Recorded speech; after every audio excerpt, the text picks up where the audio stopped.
Geneva, Switzerland. 300 feet underground, in a tunnel more than 16 miles in circumference, lies the world's greatest particle accelerator, the Large Hadron Collider. Completed in 2008 by the European Organization for Nuclear Research, also known as CERN, the massive international project may allow scientists to solve outstanding scientific mysteries concerning the creation of the universe. The Large Hadron Collider is a machine we use in science to study how particles smaller than an atom behave. The Large Hadron Collider is based on the principle of accelerating protons, which are one of the key elements of the nucleus of an atom. And you want to accelerate them up to very, very high speeds, basically in a circular motion, and collide two beams that are moving in opposite directions. When you make this collision of the particles, you get a large number of product particles out. Just like when you collide any two objects, they smash and break into pieces. The protons break into pieces, and it allows us to study the fundamental particles that make up all of matter.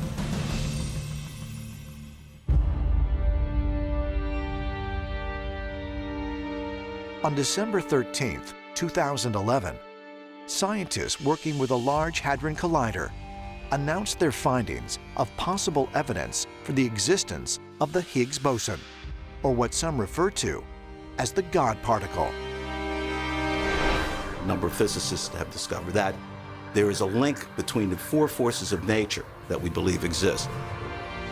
And you might say the glue that holds these together, we believe, is this Higgs particle. It gives particles their mass, and it also is the thing that helps to bind the forces. So discovering this God particle is a way of understanding the possible unification of the forces of nature.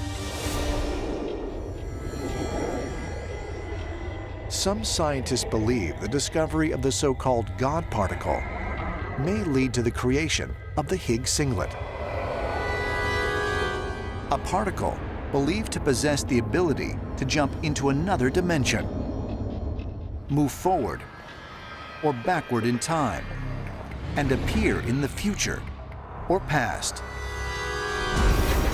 In other words, it would make time travel possible. We live in a three-dimensional world, and sometimes people consider time a fourth dimension. But some theories in physics, string theory, predict that there are many, many more dimensions, 10 or 11 dimensions altogether. Only these dimensions are not accessible to us. We don't see them. Now, these dimensions are tiny, subatomic, smaller than particles inside of an atom. And if you could somehow travel along these other dimensions, it would take you somewhere else entirely. Could other dimensions really exist that we are not yet able to perceive? If so, might advanced beings from a distant galaxy have already mastered and utilized the God particle to visit Earth, as ancient astronaut theorists suggest? If you place a picture side by side of the Hadron Collider and the Aztec calendar, there's an eerie similarity between the two. The Aztec calendar was known to be a gateway to the universe, and the Hadron Collider is similar to that because we are trying to unlock the secrets of the universe with this machine. And I find it fascinating that we have a carving from a long time ago, and when compared to the modern-day Hadron Collider, there is an eerie similarity. Is it coincidence? I think not. Geneva, Switzerland. Here, buried over 300 feet beneath the Earth and covering a remarkable 17-mile expanse, is the largest and most complex machine ever created. The Large Hadron Collider, or LHC.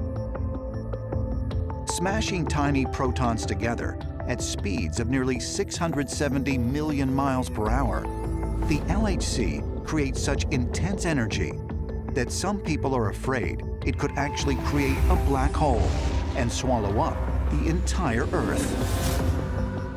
The Large Hadron Collider is a real triumph of human civilization. It's easily the most complicated and powerful device that the human beings have ever built. You're actually firing two protons into each other and having them collide with an enormous release of energy, recreating conditions in a very small area similar to the Big Bang in its very earliest instant. It is a bit like going back in time towards the Big Bang or the beginning of the universe, getting to points in the history of the universe where the energies were that high. On July 4th, 2012, thousands crowded outside an auditorium at the European Organization for Nuclear Research, or CERN, to hear the announcement of the LHC's first major finding. Streaming the event live across the world, scientists prepared to reveal a discovery that could solve a decades-old mystery about the nature of our universe. The atmosphere in the room was incredible. It was not like a normal physics symposium or seminar. It was truly something of completely different magnitude was going to be announced. That it is completely extraordinary, which it was.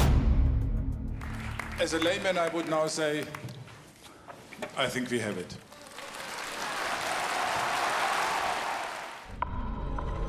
What the scientists at CERN had discovered was a tiny bit of matter that some call the God particle. Scientists around the world celebrated the discovery of the God particle as a milestone in human knowledge and thought that it's going to open up new layers of our understanding of reality. But just what is the so-called God particle? And what is it telling us about the universe? Known in the scientific community as the Higgs boson, the particle was first theorized by physicist Peter Higgs in 1964.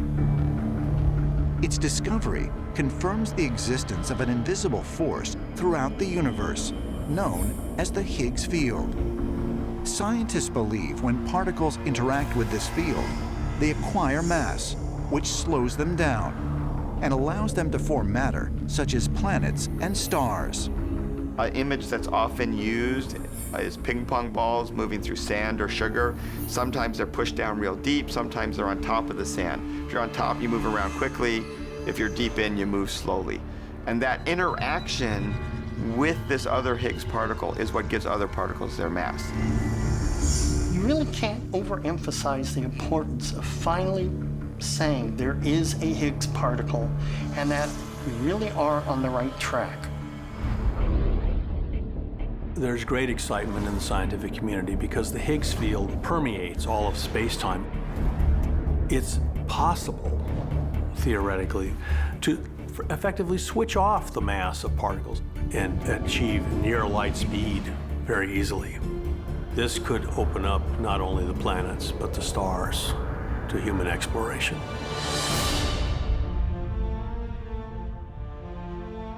Whether it's through science, religion, philosophy, or the ancient astronaut theory, the fact is we are all seeking answers to the same questions. Who are we? Where did we come from? And ultimately, where are we going? And so we celebrate a discovery like the Higgs boson or God particle because it brings us that much closer to answering the questions that have fascinated humanity for thousands of years.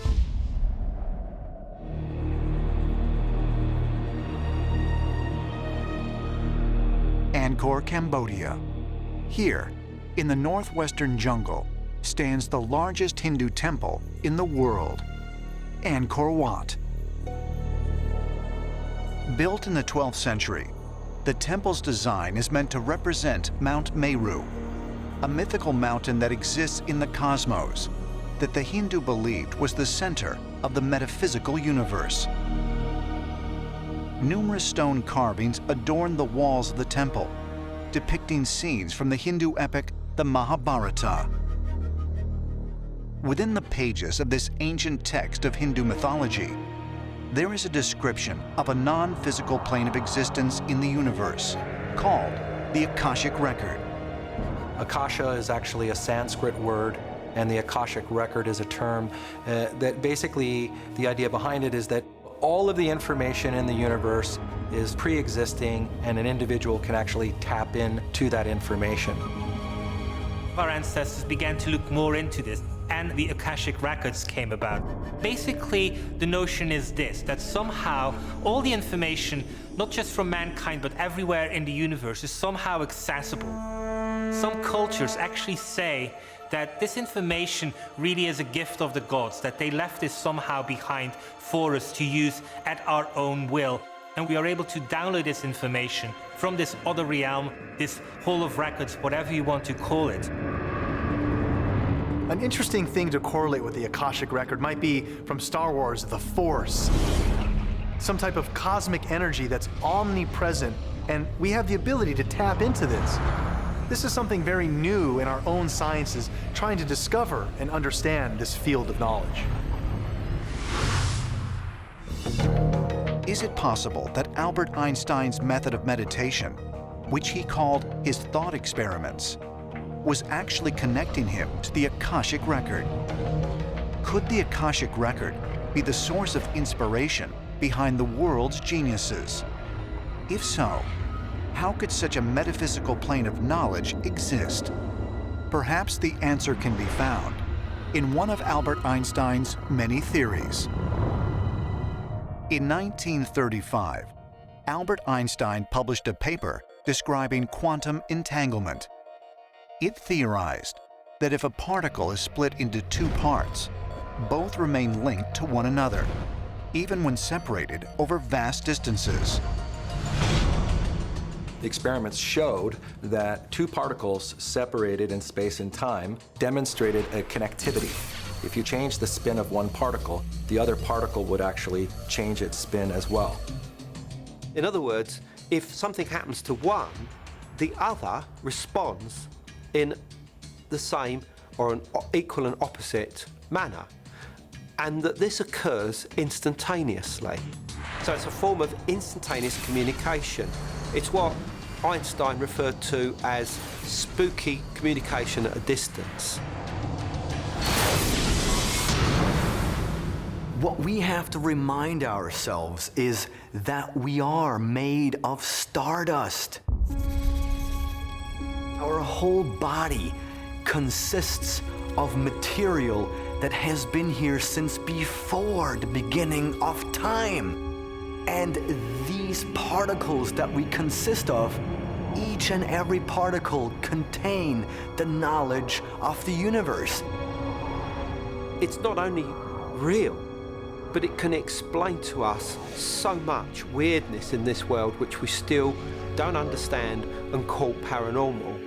And this would include the idea of telepathy and remote viewing. Remote viewing is the practice of using deep concentration to visualize locations or objects beyond sight and sound. Starting in the 1970s, the United States initiated a program called Project Stargate to train individuals to access a higher realm of knowledge. Using controlled scientific settings, remote viewers attempted to sense unknown targets and then record their impressions on paper. The US government have funded remote viewing programs, as did the Soviets, as have various other governments around the world. Remote viewing exercises have taken place for people to try and observe that which is on the moon, on Mars, and these are proper scientific programs with accuracy.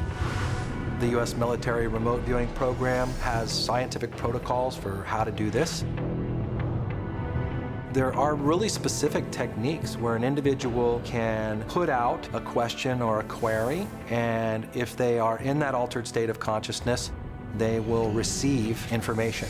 If you read the biographies of famous geniuses and things like that, each one of them has their own description for how to do this. Why would the government spend millions of dollars in all these advanced studies in areas like remote viewing unless there is some type of valid need to experiment with these types of technology?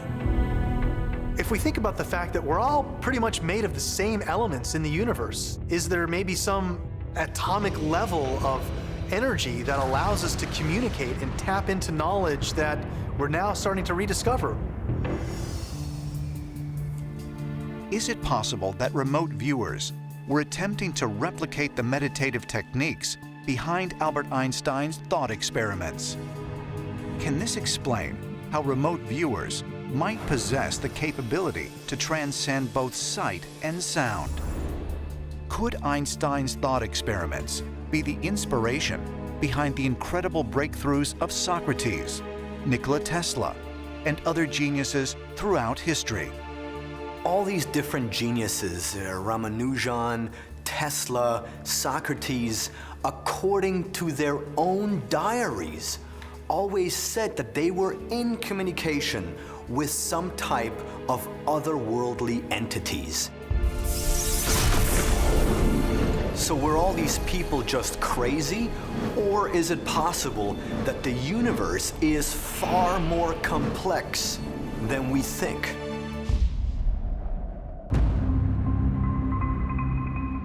Mount Kailash, Western Tibet.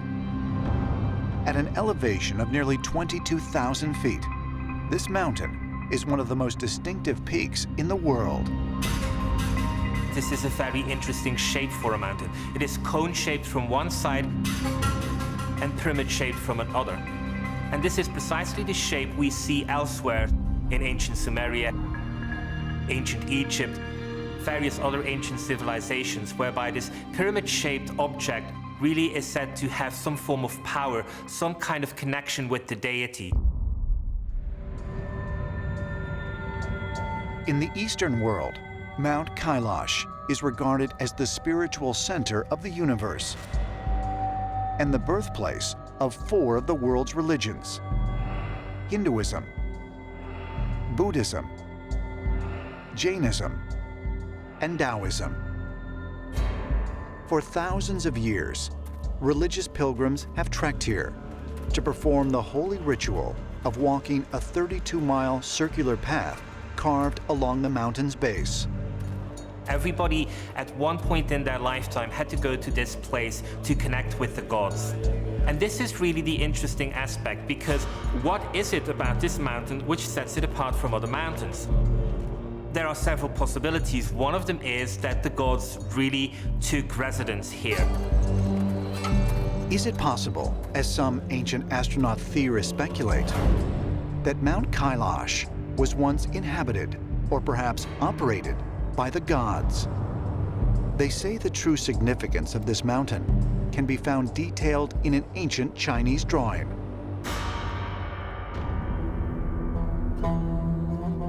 The Mogao Caves, Western China. Between 500 BC and 1500 AD, Buddhist monks stored thousands of scrolls and manuscripts inside a series of painted temples and shrines dug into a hillside approximately 600 miles north of Mount Kailash.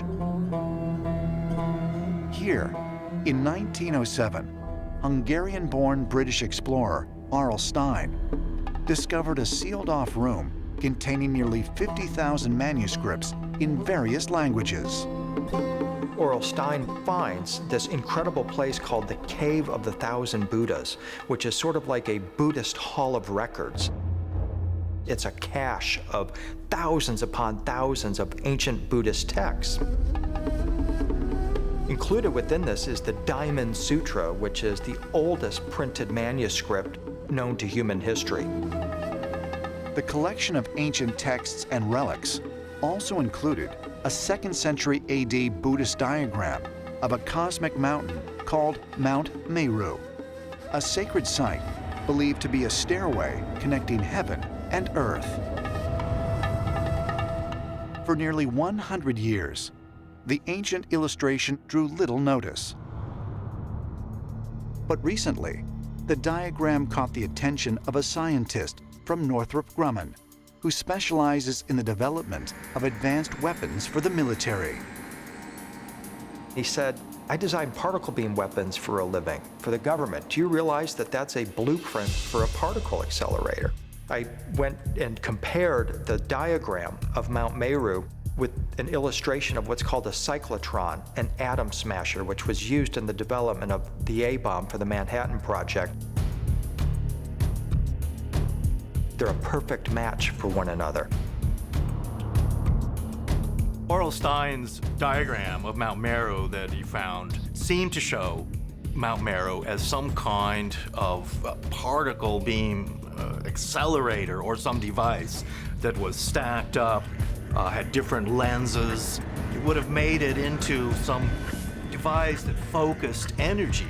The kind of energy needed would have required some tremendous power plant, something putting out enormous amounts of energy.